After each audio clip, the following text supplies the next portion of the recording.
Today we're going to talk about making a fried egg. There's a lot of different kinds of eggs out there. The most common, of course, being chicken, all right, but there's also duck eggs, geese eggs, and a variety of other kinds of eggs. What kind of eggs do you want to buy? Of course, ideally, you'd have your own chickens out in your backyard because you want your eggs to be pasture fed, all right, which means they're eating bugs and worms. That way, in those eggs is a proper balance of omega-3s and omega-6s, a 1-to-1, all right? That's what you're looking for. If your chickens are just fed soy and grain, the omega-6 can be 19 times higher than your omega-3. Well, what about cholesterol? There was an 88-year-old man in Denver, Colorado. For the past 15 years, he was eating 24 soft-boiled eggs a day. Naturally, they wanted to look at this guy, and so they tested him. They tested his blood cholesterol levels, and they were normal. They also found that he was at no risk of heart disease. Mom, can I have 2 dozen eggs for breakfast, please? One reason this might be is eggs are one of the most concentrated sources of choline. Choline is a vitamin B. So choline is responsible for keeping the cholesterol moving in your blood. Eggs have been also deemed the most complete protein. What is a complete protein? Well, proteins are made up of 22 amino acids. 8 of those are essential amino acids. An essential amino acid is something your body can't produce itself, hence needing to intake it from outside sources. My precious. I love eggs. I eat eggs almost every day. One of my favorite ways to eat eggs is a fried egg. You get a little butter in there, which helps those fat-soluble vitamins and minerals in the eggs absorb easy in your body, and it's so good. So that's what we're going to start with. Today we're going to show you how to make a fried egg.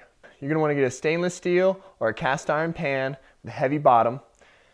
Go ahead and put the heat to medium-low. We're cooking these on electric burners.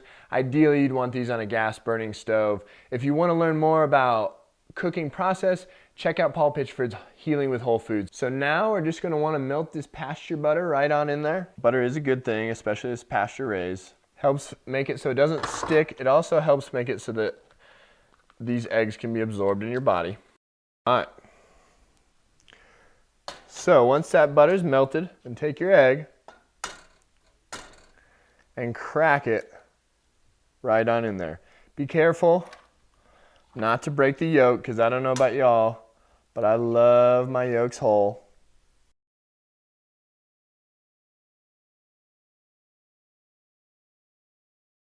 Now at this point, you're going to want to season it so that way that's why the seasoning can stay right in there. I use sea salt and cayenne. Those are the 2 spices I like in eggs. Of course, you can really put anything that you would like in there. So then have your heat at about medium-low and cover it. So now a trick my mom used is she would put a little water on this lid and pour it in there to help steam them a little quicker. I like to just let them do their thing. So now stay close by, keep an eye on these, because it might seem like they're going slow at first, but I've been disappointed too many times by walking away and coming back to find my eggs are overcooked and my yolks aren't runny. And I don't know about you, but I like a runny yolk. Raw yolks are actually good for you. But raw egg whites aren't the greatest thing for you. They have a few anti-nutrients that block the absorption of certain vitamins and minerals. I usually wait till right after my egg whites are cooked, and then I'm going to go ahead and pull them right out of there. So it's okay to check them periodically. You can see them still a little runny there, so I'm going to want to keep them going just a little longer.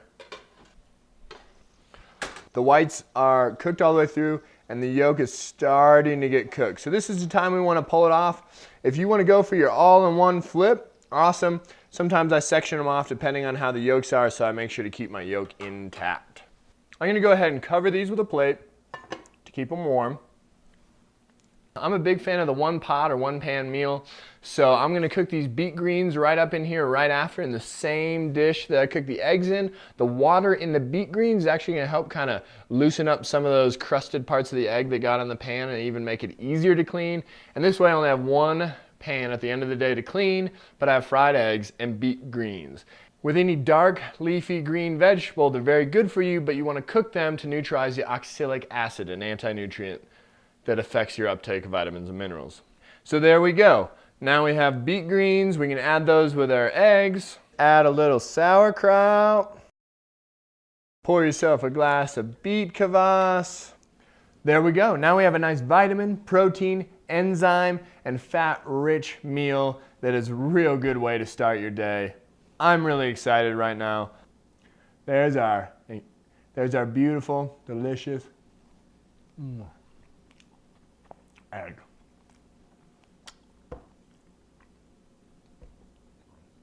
So good.